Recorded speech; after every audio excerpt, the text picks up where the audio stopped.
여러분 성탄절 하면 관련된 연관 검색어 뭐가 주로 나올까요? 성탄절 크리스마스 치면 제일 많이 나오는 게 트리, 뭐 장식, 산타 할아버지. 산타, 선물이 많이 나오고요. 그다음 데이트, 맛집도 나옵니다. 케이크 나오고요. 예년과 다르게 올해 특별히 연관 검색어에 뜬 게 있습니다. 뭘까요? 대체 공휴일. 성탄절이 주일이라 대체 공휴일로 내일도 노느냐 뭐 이런 거. 대체 공휴일 만들자 뭐 이런 얘기 나왔죠. 성탄절 관련돼서 성경에서 참 의미를 갖고 있는 연관 검색어가 있다면 그건 뭘까 생각해 봤어요. 예수님. 그렇죠. 예수님. 근데 가만있어, 아동부 따로 예배 드릴 텐데 지금 안 갔어? 아동부에 지금?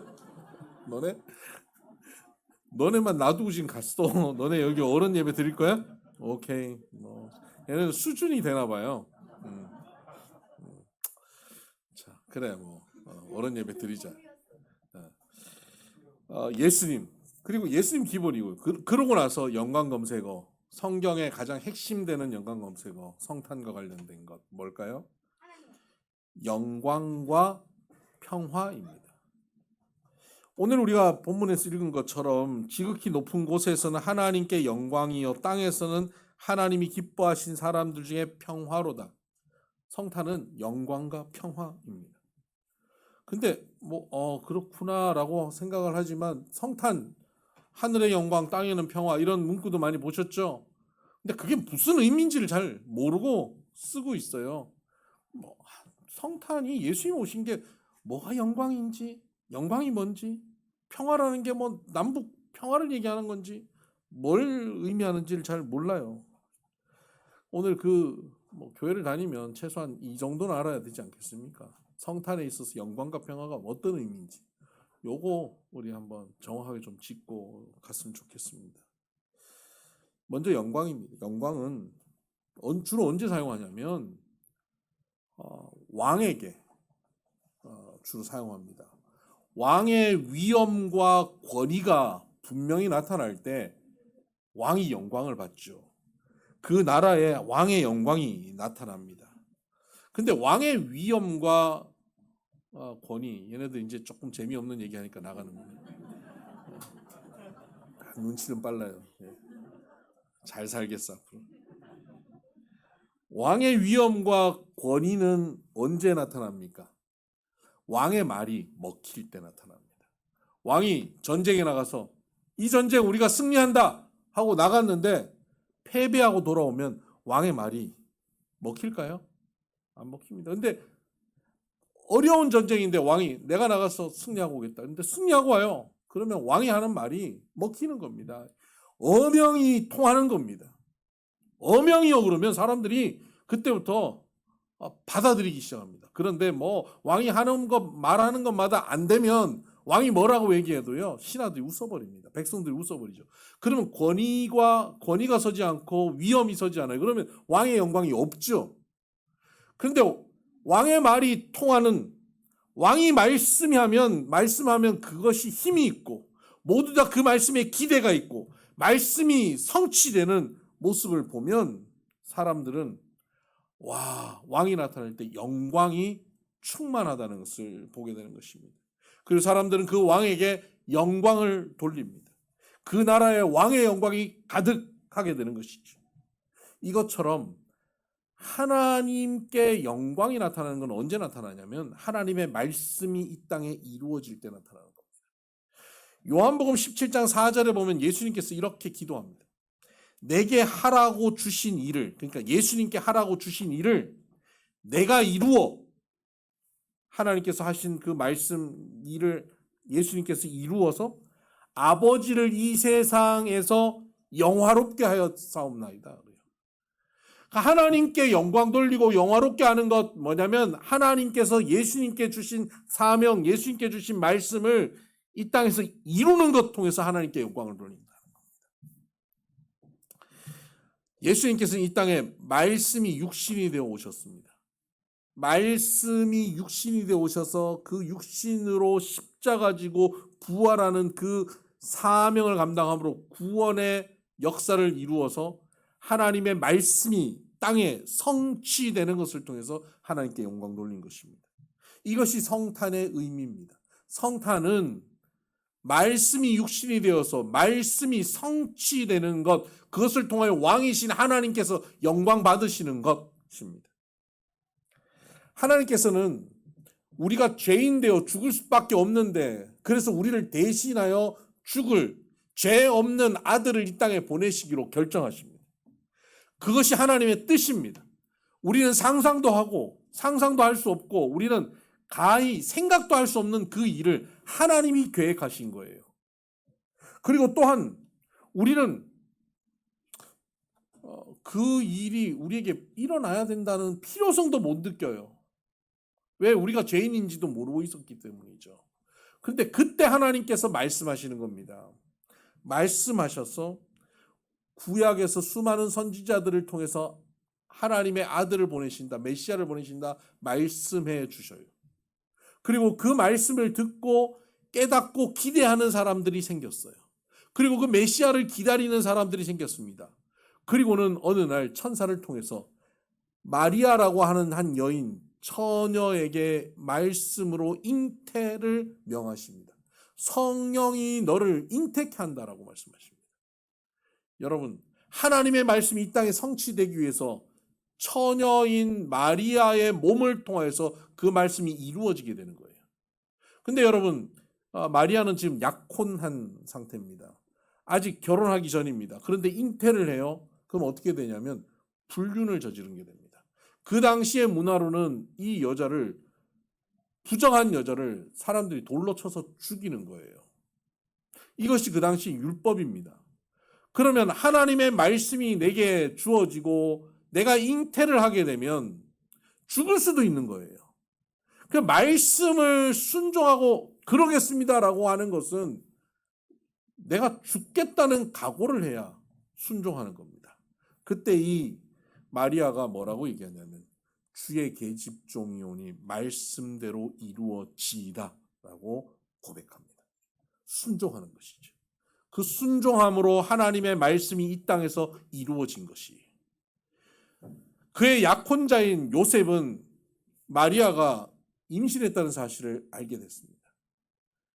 못된 사람이면 불러내다가 막 불륜을 저질렀다고 그러면서 율법으로 고발하고 돌로 쳐서 죽이게 하는 그런 남자였을 텐데 요셉이 성정이 착했어요. 꼭 저 같아요. 동의의 웃음인 줄 압니다. 그러고는 조용히 끊고자 했어요.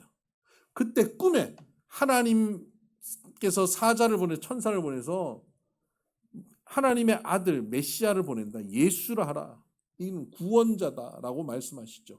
그 꿈을 꾸고 그가 일어나서 마리아를 그가 아내로 삼습니다. 마리아의 순종, 요셉의 순종으로 하나님의 뜻이 이 땅에 이루어지게 된 것이죠. 상식적으로 받아들일 수 없고 그들의 삶의 자리에서 그것을 받아들일 때 여러 가지 불이익이 있을 수 있음에도 불구하고 그 말씀을 순종함으로 구원의 역사가 이루어지게 되고 하나님께 영광이 되게 된 것입니다. 오늘 우리에게 이 성탄의 영광은 어떻게 나타납니까? 요한복음 1장에는 예수님께서 말씀이 육신이 되어 오셨는데 그 육신이 되신 분이 부활 승천하셨습니다. 육신은 다시 하나님 우편에 앉아 계십니다. 그 육신이신 예수님께서는 오늘 우리에게 어떻게 오시냐면 성령으로 다시 영의 말씀으로 오고 계십니다. 말씀이 육신 되신 분이 오늘 우리에게는 육신이 다시 말씀으로 우리에게 오고 계신단 말이에요. 말씀이 우리 각자에게 말씀으로 우리에게 오신 그 예수님을 우리는 어떻게 하냐? 우리의 삶의 자리에서 실천하고 순종함으로 하나님의 말씀이 이 땅에 이루어지게 해야 하는 겁니다. 근데 성도들이 하나님의 말씀을 듣고 내게 축복되게 내게 유익하고 감사하는 말씀은 아멘 그렇게 이루어지이다 그러는데 원수를 사랑해라, 용납해라, 큰 자는 작은 자를 섬기는 것이다, 베풀어라, 순종해라 그러면 그 말씀이 너무 어렵다고. 그건 누가 하냐고. 그건 뭐 장로님들, 권사님들이 하는 거지. 나 같은 일개 집사가 뭐 이런 것까지 해야 되냐고. 뭐 그렇게 특별히 뭐 대단하게 교회를 그렇게 열심히 다닐 필요가 있냐고. 그리고 말씀을 거부하기 시작하는 거예요. 그러면 거기에는 하나님의 영광이 나타나지 않아요. 근데 하나님의 영광을 우리는 어떻게 하냐면 그 말씀을 들었을 때 아멘, 주의 종이 오니 말씀대로 이루어지이다 하고 순종하면 내 사업장에서, 내 가정에서, 내 삶의 자리에서 그 말씀을 순종하면, 말씀을 듣고 순종하는 그 자리에 하나님의 영광이 나타나게 되는 겁니다. 왕이신 하나님의 말씀이 이루어지는, 하나님의 말씀이 통하는, 하나님의 말씀이 어명이 되어서 그 말씀 앞에 모든 천지 만물이 떨며 복종하게 되는 역사, 하나님 나라의 영광이 나타나는 삶이 되는 것이죠. 오늘 저와 여러분의 삶이 이 하나님의 영광이 나타나는 성탄이 되어지기를 주의 이름으로 축복합니다. 두 번째는 평화입니다. 기뻐하심을 입은 사람들 중에 평화라고 말씀하고 있습니다. 이것은 땅의 문제입니다. 이 땅에 기뻐하심을 입은 사람들 중에 평화입니다. 어떤 평화입니까? 제일 가까워야 하는 사람, 배우자, 자녀, 직장 동료, 매일 만나는 일상 속에서 만나는 사람들, 내가 의지하고 살아가야 되는 사람들, 결코 헤어질 수 없는 사람들, 등 돌릴 수 없는 사람들, 그들과 함께 평화롭게 살아야지요. 그런데 살다 보면 어떤 오해로 인해서 그 관계가 갈등하고 찢어지기도 합니다. 심지어는 나의 분명한 실수, 나의 욕심, 나의 잘못, 나의 죄로 인해서 가장 가까운 사람에게 씻을 수 없는 아픔을 주기도 합니다. 그래서 이제는 이 관계가 회복될 수 없는 어려운 상황에 놓일 때도 있습니다. 경험해 보셨습니까? 그런 상황 속에서 이 평화는 뭘까요? 그것은 상대방이 나를 있는 그대로 용납해주고 용서해주는 것입니다. 그래, 내가 이해한다. 그럴 수 있지. 이겁니다. 저 어린 시절에 밖에서 놀고 늦게까지 부모님 몰래 도망 나가고 놀다가 늦게 집에 들어와갖고 이제 혼날 생각하니까 끔찍한데, 그때 어머니가 조심조심 몰래 들어오고 있는 저를 딱 발견하고, 야, 너 일로 와! 그러고 매를 들고 저를 때리지 않으시고, 그렇게 몰래 들어오고 있는 저에게 딱 보더니, 밥 먹자. 오, 그게 얼마나 감동이고 얼마나 위로고 평화였는지 몰라요. 여러분, 하나님 앞에서 우리는 죄인으로 살아요. 죽을 죄인이었어요. 그런 우리들에게 하나님께서 우리에게 찾아오셔서 평화를 주시는 거예요. 용서함을 주시는 겁니다. 그때 그것이 참 평화죠. 그런데 문제는 뭐냐면 우리가 죄인인 것을 알지 못해요. 그 사람에게는 용서도 의미가 없는 거예요. 용서했다. 내가 왜 용서를 받아야 되지? 이렇게 생각해요. 그래서 하나님은 말씀을 통해서 우리에게 너는 죄인이야. 너는 죽을 수밖에 없는 존재야. 우리가 인생을 살다가 80, 90, 100 되어서 죽고 나면 그것으로 끝나는 것이 아니라 그 이후에 반드시 심판이 있고 천국과 지옥이 있어. 영원한 천국, 영원한 지옥이 있는데 죄로 인해서 우리는 지옥에 갈 수밖에 없는 존재들이지만 그런 우리들을 예수 그리스도의 보혈로 씻어주시고 우리를 하나님이 자녀 삼으셔서 하나님의 나라 천국을 누리게 하신다라고 말씀해 주실 때 내가 죄인이구나 라는 깨닫는 사람이 그 용서와 그 복인 줄 알고 받는 거예요. 근데 그 사후세계, 영적 세계를 전혀 모르는 사람은 뭐 한 번 왔다가 죽으면 끝이지 뭐. 그렇게 생각해요. 물질로 우리는 만들어져서 물질로 사라져버리는 거지. 그냥 죄가 무슨 의미가 있어. 그런 생각을 하는 거예요. 그런 사람에게 예수님의 십자가, 예수님의 오심은 그에게 평화가 되지 못해요. 그래서 오늘 본문에 보면 땅에서는 하나님이 기뻐하신 사람들 중에 평화로다. 하나님의 기뻐하신 사람들 중에 평화가 누려지는 거예요. 모든 사람에게 그 평화가 평화인지 않아요. 예수님의 용서와 예수님의 사랑이 모든 사람에게 용서와 사랑으로 경험되어지지 않는단 말이에요.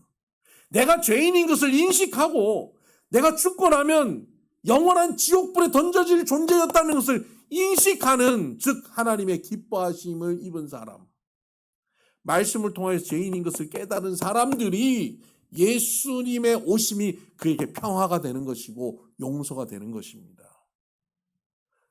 저와 여러분은 이 말씀을 통해서 하나님께서 우리를 죄인임을 깨닫게 해주셨잖아요. 그래서 예수님이 오신 것이 평화인 겁니다. 제가 신학교 시절에 철없이 놀던 때입니다. 아까 여기 연극할 때 막 소리 확 지른 놈이 제 둘째 아들입니다. 저 성질머리가 저에게도 있었습니다.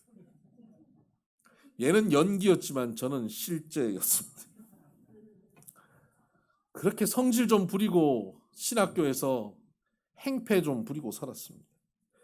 좋은 친구들과 어울려야 되는데 나쁜 학생들과 어울려서 그랬습니다. 그 나쁜 학생의 대표적인 사람이 권홍성이라고, 저 방송시대 우리 권홍성 목사님, 제 2년 선배인데 저를 나쁜 길로 인도했습니다. 결정적인 나쁜 일을 할 때는 자기는 쏙 빠지고 저를 밀어 넣어주고, 그래서 학교에서 징계는 제가 받고 위로는 자기가 하고 그러던 상황. 여러분, 제가 농담으로 얘기하는 것 같지만 실제입니다. 그렇게 학교에서 또 일이 좀 있었습니다. 그런데 제가 그 당시에 교육 전도사로 일하고 있었거든요. 한 2만 명 정도 모이는 교회의 담임 목사님이 굉장히 카리스마가 강한 목사님인데, 누가 제가 학교에서 사고 쳤다고 고자질을 한 거예요. 짜증나게. 그 담임 목사님은 그 교회 부목사님들도 1년에 한 번도 독대도 못하는, 그분 앞에 독대하면 다들 부들부들 떠는 그런 카리스마 넘치는 목사님이에요. 저처럼 이렇게 부드럽고 친절한 분이 아니에요. 여러분, 참 행복하게 신앙생활 하는지 아세요?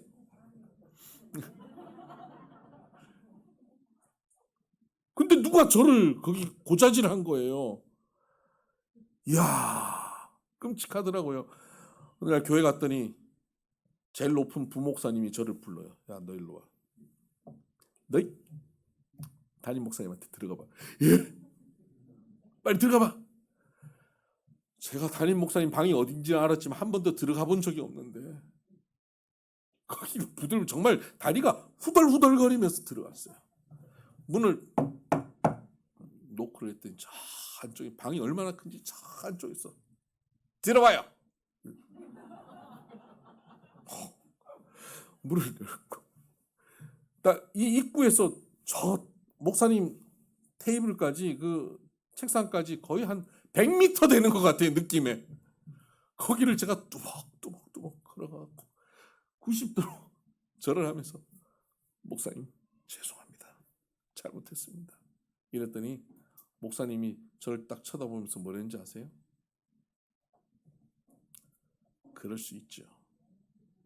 앞으로 잘하면 되지요. 봉투를 하나 딱 주셨어요. 맛있는 거 사 먹고 힘내서 일해요. 나가봐요. 에? 생각지도 못하는 용서와 사랑을 받았어요. 돌아서서 얼마 들었나? 쳐다봤겠어요? 돌아서서 나오는데 눈물이 쭉. 저는 제 평생에 그 사건을 잊을 수가 없어요. 그리고 나서 그 사건은 저에게 어마어마한 충격이 되었습니다. 그 이후에 제가 목회를 하면서, 담임 목회를 하고 미국에서도 목회하고 한국에서 목회하고 하면서 많은 부교육자들, 전사님들 지나가지만 우리 오이름 전사님, 박병준 전사님 여기 계시지만 이분들이 다 마음에 들게 잘 일하시겠죠. 이 두 분은. 그런데 권홍성 목사님 저렇게 일하시는 거 보면서 답답할 때 있을까요? 없을까요? 없습니다. 안 보입니다. 제 눈에는 보이지 않습니다. 그리고 누가 뭘 지적하면 그럴 수 있죠. 저보다 낫습니다. 용서가 됩니다. 용납이 됩니다. 품어집니다. 왜요? 제가 그 용서를 맛봤기 때문입니다. 그 목사님이 저에게 하셨던 용서와 용납, 그보다 더 큰 용서 용납이 바로 예수 그리스도의 용서입니다. 예수 그리스도가 이 땅에 오셔서 죽을 수밖에 없는 죄인인 나를 용서해 주셨습니다. 그 용서와 용납을 맛보고 나니까 내 주변에 누가 좀 실수해도, 내가 가는 길에 누가 갑자기 좀 끼어들어도 클렉션 안 울릴 수 있어요. 말도 안 되는 걸로 성질 부리는 남편과 아내, 자녀들을 봐도 같이 성질 안 낼 수 있는 거예요. 왜 아멘 안 하세요?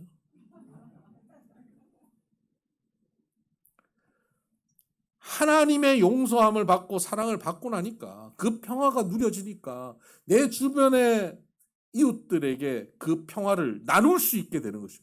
내가 가는 곳이 분쟁이 있는 곳에 들어가면 그곳에 화평을 이루게 되는 것입니다. 이 용서는 내가 인격적으로 훌륭해서의 용서가 아니라 하나님의 용서함을 맛봤기 때문에 나누는 용서입니다. 예수 그리스도는 우리에게 이 평화를 주시기 위해 오셨습니다. 예수 그리스도가 오셔서 우리 죄인된 우리들을 용서하여 주심으로 하나님과 평화를 누리고 이웃과 평화를 누리게 하신 그 은혜를 맛보면 우리가 가는 곳마다 이 평화가 누려질 것입니다. 성탄입니다. 2000년 전 예수님이 이 땅에 오신 그 마구간의 말 구유에 오신 그 사건만이 성탄이 아니라 오늘 우리에게도 말씀으로 또다시 찾아오시는 말씀에 순종하는 것이 성탄이고, 그래서 그 순종으로 영광 돌리고 또 우리가 누릴 이 평화를 우리 주변의 이웃들에게 함께 용서와 용납으로 나누며 평화를 이루어가는 것이 성탄입니다. 여러분, 12월 25일만이 성탄이 아니라 우리의 날마다의 삶이 성탄 되기를 바랍니다. 메리 크리스마스. 기도하십시다.